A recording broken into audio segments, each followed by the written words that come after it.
Les 7 légumes les plus nuisibles pour les patients diabétiques. Vous faites attention. Vous avez réduit le sucre, évité les gâteaux, banni les sodas. Vous pensez manger sainement. Et pourtant, vos analyses vous déçoivent encore, votre glycémie reste instable, vos efforts semblent vains.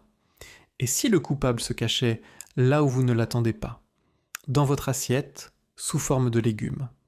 Oui, ces mêmes légumes qu'on associe toujours à la santé, mais qui, pour un patient diabétique, peuvent devenir de véritables saboteurs. Certains font grimper la glycémie presque aussi vite qu'un morceau de pain blanc.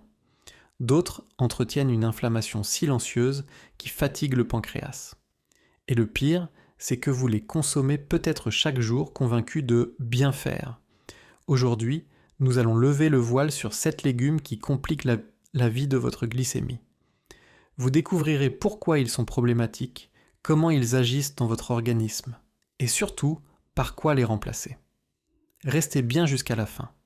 Comprendre ces pièges alimentaires peut réellement transformer votre manière de contrôler votre diabète, retrouver plus d'énergie et protéger votre santé sur le long terme. Numéro 7. La pomme de terre, le faux ami rassasiant. Qui n'a pas grandi avec des pommes de terre dans son assiette?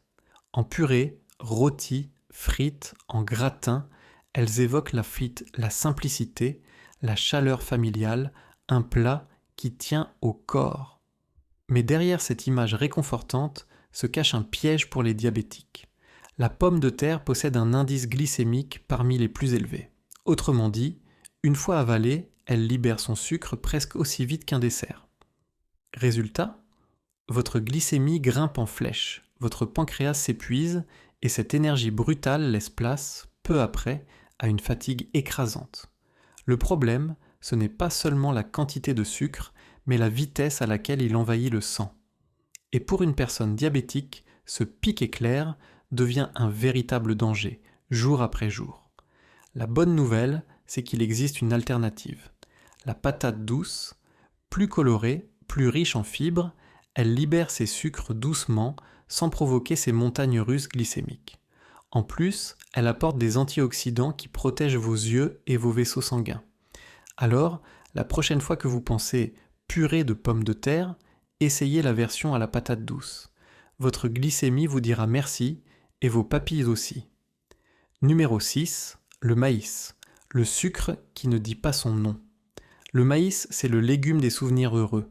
Un épi grillé lors d'une fête foraine, une poignée de pop-corn devant un film, une cuillère de maïs doux croquant dans une salade.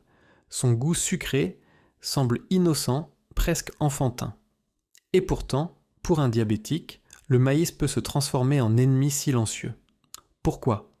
Parce qu'il est riche en glucides rapides, ce qui envoie le sucre dans le sang comme une vague soudaine. Pop-corn industriel, maïs en conserve, polenta. Tous provoquent ces fameuses hausses brutales de glycémie qui fatiguent le pancréas et épuisent l'organisme. Le danger est d'autant plus grand que le maïs est souvent consommé en excès, justement parce qu'il paraît léger et inoffensif. Mais derrière cette illusion, c'est votre équilibre glycémique qui vacille. Alors, que faire? La clé, c'est la modération. Et parfois, le remplacement malin, un bol de brocoli vapeur, un chou-fleur rôti ou une assiette de légumes verts n'élèveront pas votre glycémie de la même façon. Au contraire, ils nourrissent vos cellules, protègent vos artères et vous aident à garder un sucre stable. Le maïs peut rester un plaisir ponctuel. Mais dans votre quotidien, laissez plutôt la place aux légumes qui vous soutiennent vraiment. Numéro 5. Les petits pois, le piège de la petite douceur verte. Ils ont l'air inoffensifs, presque enfantins. Ces petites billes vertes rappellent les repas familiaux, les plats mijotés ou les salades d'été. On les croit légers, frais, parfaits pour équilibrer une assiette. Mais derrière leur apparence sage, les petits pois cachent une densité surprenante en glucides, bien plus qu'une courgette ou un haricot vert par exemple. Résultat, une portion un peu trop généreuse peut suffire à provoquer un pic glycémique rapide, exactement ce que les diabétiques cherchent à éviter. Alors faut-il les bannir? Pas forcément. Les petits pois ne sont pas des ennemis, ils contiennent aussi des fibres, des protéines végétales et des vitamines. Mais pour un diabétique, l'important est de jouer sur l'équilibre. Astuce simple, au lieu d'un bol entier de petits pois, utilisez-en une petite poignée. Et complétez avec des légumes à faible indice glycémique comme la courgette, le concombre ou les épinards. Vous profiterez de leurs bienfaits sans faire exploser votre glycémie. Avec les petits pois, tout est une question de mesure. En petites touches, ils colorent et enrichissent l'assiette. En excès, ils deviennent une charge lourde pour le pancréas. Numéro 4, la betterave, la douceur rouge qui trompe. On la croit parfaite. Sa couleur rouge vif rassure, son goût sucré plaît même à ceux qui n'aiment pas les légumes. On la présente comme un trésor d'antioxydants, de nitrates bons pour la circulation et d'énergie naturelle. Mais derrière cette belle réputation se cache une vérité que beaucoup de diabétiques ignorent. La betterave est l'un des légumes les plus sucrés qui soient. Ces glucides, naturellement concentrés, se transforment rapidement en glucose. Résultat, une portion généreuse de purée, une assiette trop remplie, ou pire, un grand verre de jus de betterave, et la glycémie s'élève presque immédiatement. Est-elle à bannir ? Pas totalement. Car crue et en petite quantité, la betterave garde ses bienfaits sans provoquer d'explosion de sucre. Tout dépend donc de la préparation et de la portion. Une salade râpée avec un filet de citron, oui. Une purée ou un jus à boire comme une boisson santé, beaucoup moins.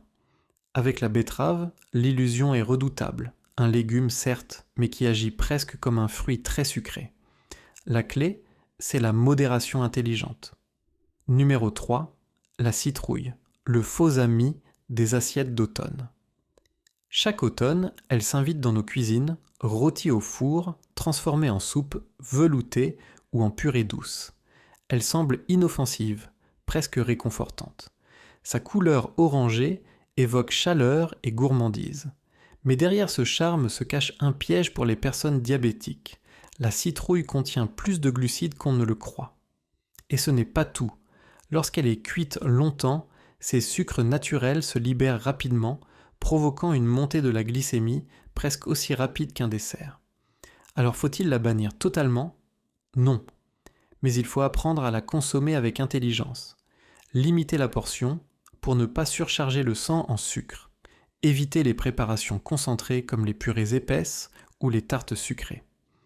L'associer avec des légumes à feuilles, riches en fibres, qui ralentissent l'absorption du glucose et équilibrent le repas. Ainsi, la citrouille peut rester un plaisir d'automne, mais à consommer avec discernement. Elle ne doit jamais voler la vedette à des légumes plus neutres pour la glycémie. Numéro 2. La carotte cuite, l'illusion sucrée. On la voit partout, dans les soupes, les purées, les plats mijotés. La carotte cuite semble douce, inoffensive, presque saine. Et pourtant, pour les personnes diabétiques, elle peut se transformer en piège silencieux. Crue, la carotte est une alliée fidèle.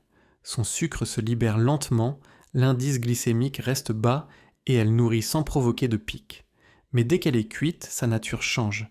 Les glucides deviennent plus rapidement assimilables et la glycémie peut grimper presque aussi vite que si vous aviez consommé un dessert. Alors comment continuer à en profiter sans risquer la montée de sucre ? La clé, c'est l'alternance. Privilégiez la carotte crue, en bâtonnet, en salade ou râpée. Si vous aimez la carotte cuite, limitez la portion et associez-la à des légumes à faible indice glycémique, comme les courgettes, les épinards ou les brocolis pour ralentir l'absorption du glucose.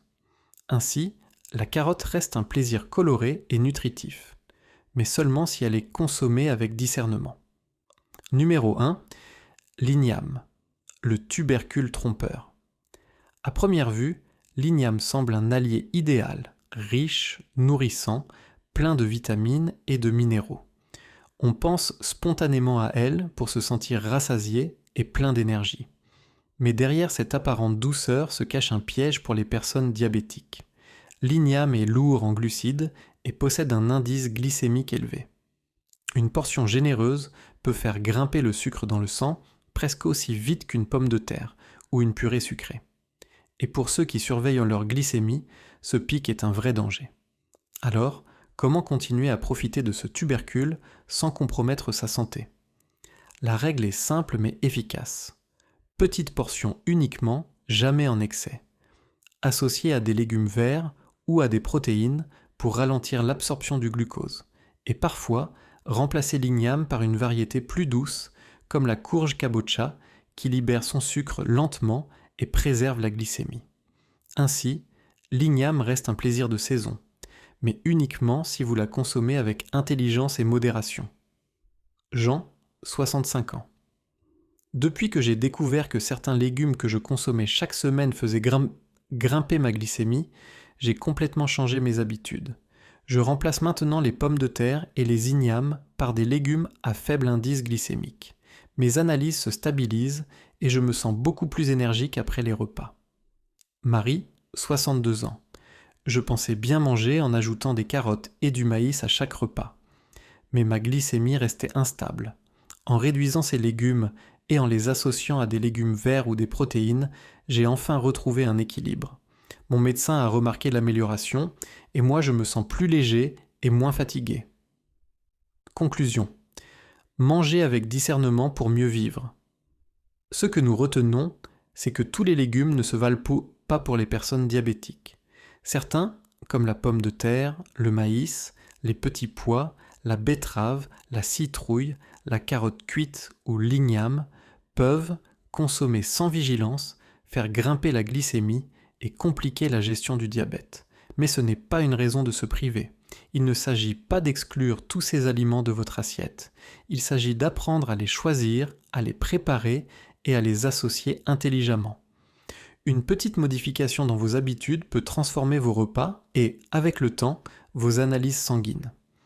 Quelques ajustements simples, comme réduire la portion ou privilégier des légumes à faible indice glycémique, font une différence énorme pour votre énergie, votre équilibre et votre santé globale. Alors, posez-vous cette question. Parmi ces 7 légumes, lequel est le plus présent dans vos repas ? Et lequel allez-vous ajuster dès aujourd'hui pour mieux protéger votre glycémie et votre bien-être ? Chaque geste compte, chaque choix alimentaire est un pas vers un corps plus équilibré et plus en forme. Si vous voulez continuer à découvrir des conseils pratiques et simples pour mieux gérer votre diabète et préserver votre santé au quotidien, abonnez-vous dès maintenant. Votre santé mérite cette attention et vos choix d'aujourd'hui façonnent vos résultats de demain.